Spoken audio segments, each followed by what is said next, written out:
roof, a floor, something in between, very transparent, very readable, very understandable, and hopefully beautiful. I think the last picture shows where it is all about. It's about providing a good city, living space, make these people a little happy as architects, engineers. I think that's the aim we are aiming to. So thank you very much.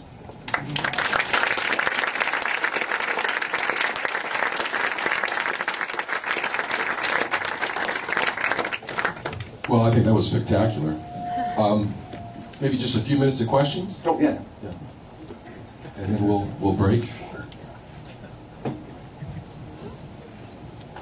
Back? The back? Hi there, I'm Rob Kingsbury. I just moved to California in the last 2 years. I heard a statement about a city being livable, about it being more livable by having housing, people living, and so then I thought about the concept of a campus, and then I thought about healthcare, and then I thought about sports, and then I thought about all of us being together and eating and being healthy and being around plants and clean air, and I'm going, why do we segregate all these? Why do we put the college over here, the hospital over there, the grade school over here, the business area down there? Would it make more sense if we as children grew up around, closer related to, you know, where business is, so when we grew up we would be more sustainable people and make less risky, you know, concepts? And so how could architecture help us with that, you know, in our education and our growth? Yes. Yes. I mean, it's a competition of ideas at the end. We had yesterday evening a discussion about democracy and dictatorship. If a dictatorship is much more successful maybe sometimes, like China is today, or is supposed to be or expected to be, I think that democracy is much better in the long run because you have many concepts and they're competing with each other. And if you do a failure, it is a smaller one. If a dictatorship does a failure, it is a big one, and you can't get it back. If you compare, for example, New York with Shanghai, you are not far away with Manhattan from an ideal city. I mean, you might doubt that, and you might see a lot of disadvantages, but I see a lot of advantages about that. If you look to in an aerial view to New York, the last 200 years would be quite the same. And if you look from the Hudson River, it has changed dramatically. The reason for that is private property, because you have that small, relatively small properties. The city grid is very stable, and the quality of the street, the quality of the public space is quite stable. If you look to Shanghai, for example, the only reason why they had changed the city so dramatically, and they could do that technically, was there was a dictatorship decision. And they just overruled everybody else. And so they ruined the city within 10 years, or even less years. And if they do it good, okay, wonderful. But if they do a failure, the failure is, how do you call that? A giant one, yeah? And not, you can't get that back again, yeah?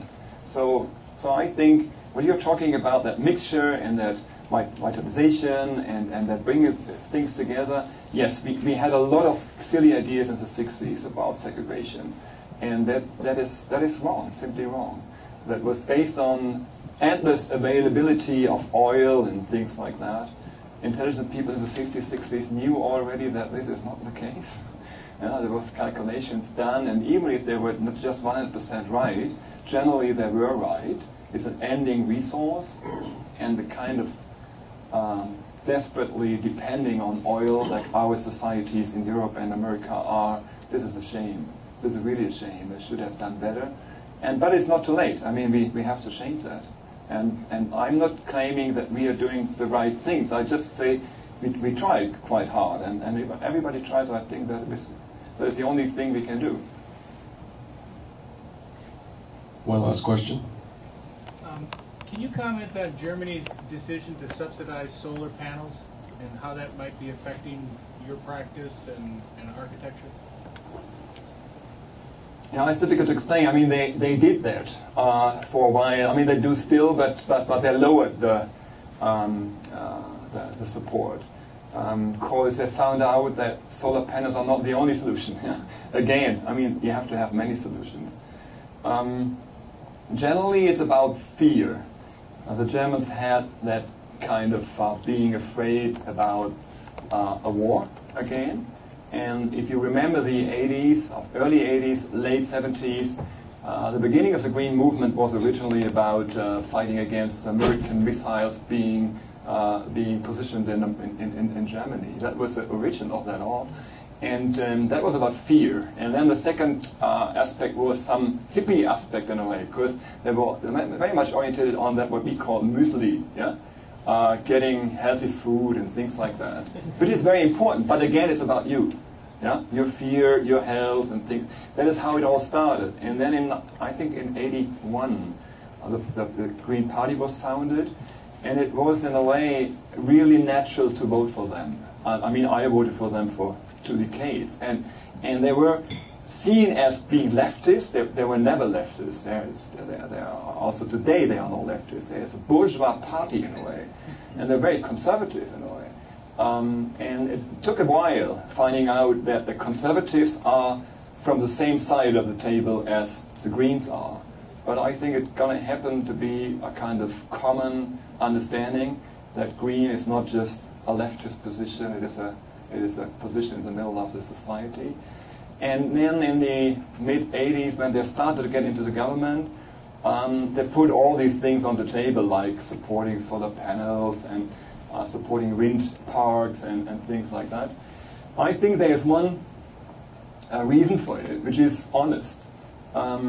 You can't say is that all economically sensible, but was all what we did about the oil industry economically sensible, or about nuclear power stations and so on? I think we have to put a little money on the table and testing these things and find out if they are good or not. You can't just stay with the oil industry and nuclear power stations and then expect the industry to invest the money in solar power and things like that. So I think that is a part of the diversification process. And it has been quite successful. I mean, the consciousness of the people is quite high, and they did that for longer than 20, 25 years. So they're meanwhile quite experienced in doing that. My personal experience is the Americans and maybe also the Australians, you are a little bit more enthusiastic even about that. For us, it's part of normal life. Sometimes we even forget to talk about that. For example, you had the much better rating system with LEED. We followed you 10 years after because we thought it is not necessary in a way. You are much better with marketing. LEED is much better than the German system in marketing issues, in addressing that to the people. I think that is a good news. You can see that very critically, but I see it very optimistic, because I think if that gets to the end user and you can influence with the end user political decisions, that is the right way to do that. And so you can't really say that the Germans are on the front of it. I don't think so. It's worldwide. Our experience is that all around the world, Japan, Australia, Singapore, wherever, people are very much interested in that. And the movement is faster here than in Germany and in Switzerland. All right, so since it's 1:30, I'd like to close today's event, but first another big round for Christoph.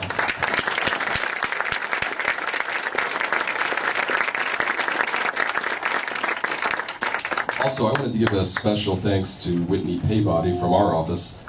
Talked to her about 5 weeks ago to try to pull this event together, and with help from the USGBC and others, she did it. So let's give her a big round.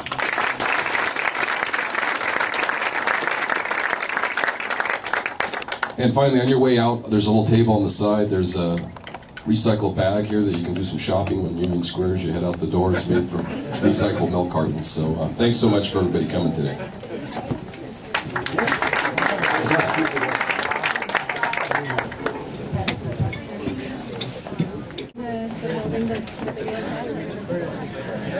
Did we actually talk about all this? Find out. outside. We have a section that shows us. We just did.